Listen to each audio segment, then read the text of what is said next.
Before I was rudely interrupted by my camera shutting off on me when I was talking about my son going to see what interest rates he could possibly get.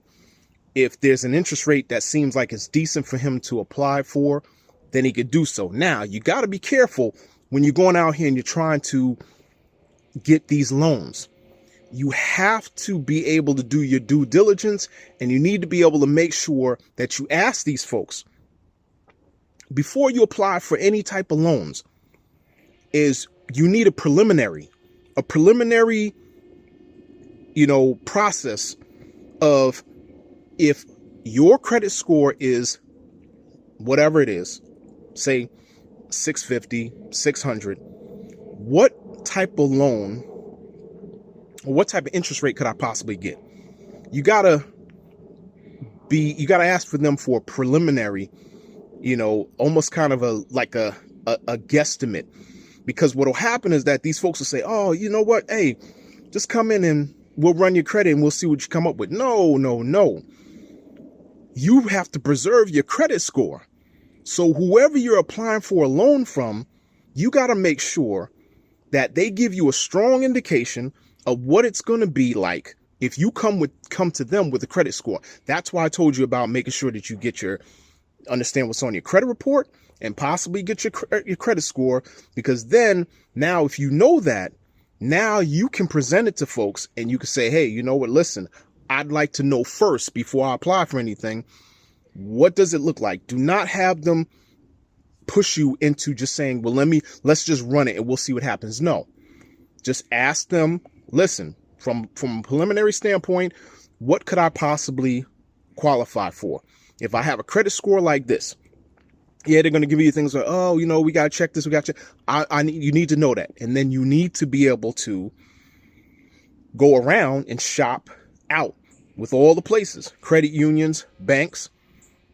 I don't know if there's any other places that you would want to take a chance with trying to get a loan, but you want to try to scout it out and see. And then depending on which one is the better one that has the better interest rate, now, if you're ready to go ahead and apply for it, you can go ahead and apply for it.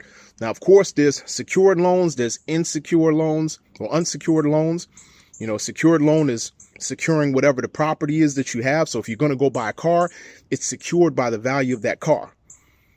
If you can get an unsecured loan with a low interest rate, that enables you to do whatever you want to do, which is part of what I told my son with him looking at trying to buy a car, is trying to apply for an unsecured loan where they basically say, hey, here's $15,000, here's $20,000 or whatever at this interest rate. So then that way my son can go into whatever dealership, whatever private person or whatever and say, hey, you know what, listen, I'll buy your stuff for cash. And he's already got the loan. He's got it in cash and he just pays it. And he's just paying, whoever back that money that he owes. If you can do that. Now, of course, sometimes secured loans the interest rates are lower because it's secured. They have something that they could pull back from you in case you default on the loan. So that's part of some of the things that we need to kind of get our young men on track with being able to understand what these credit scores are, why you do certain things with applying for credit, and trying your best to preserve every and anybody from trying to pull your credit report, because they will do it. They don't have no qualms about it. And all that's going to do is going to keep on dinging your credit report. I think like 10, 15 points every single time when an inquiry comes through. It's crazy. So this video, stay away from credit repair agencies.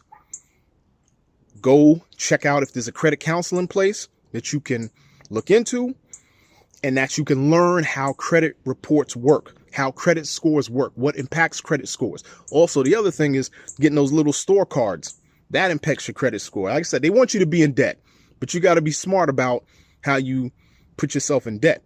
But some of those department store cards, they need to be able to show that in every aspect that you can maintain credit and you can pay for credit and you don't have, any defaults on your credit or your payment history. That's what they're looking at. That's just the nature of the game. That's the society we live in. We'll get back on some other things. I'm going to get up out of here. It's getting a little dark out here. We'll catch you on another one. Peace out.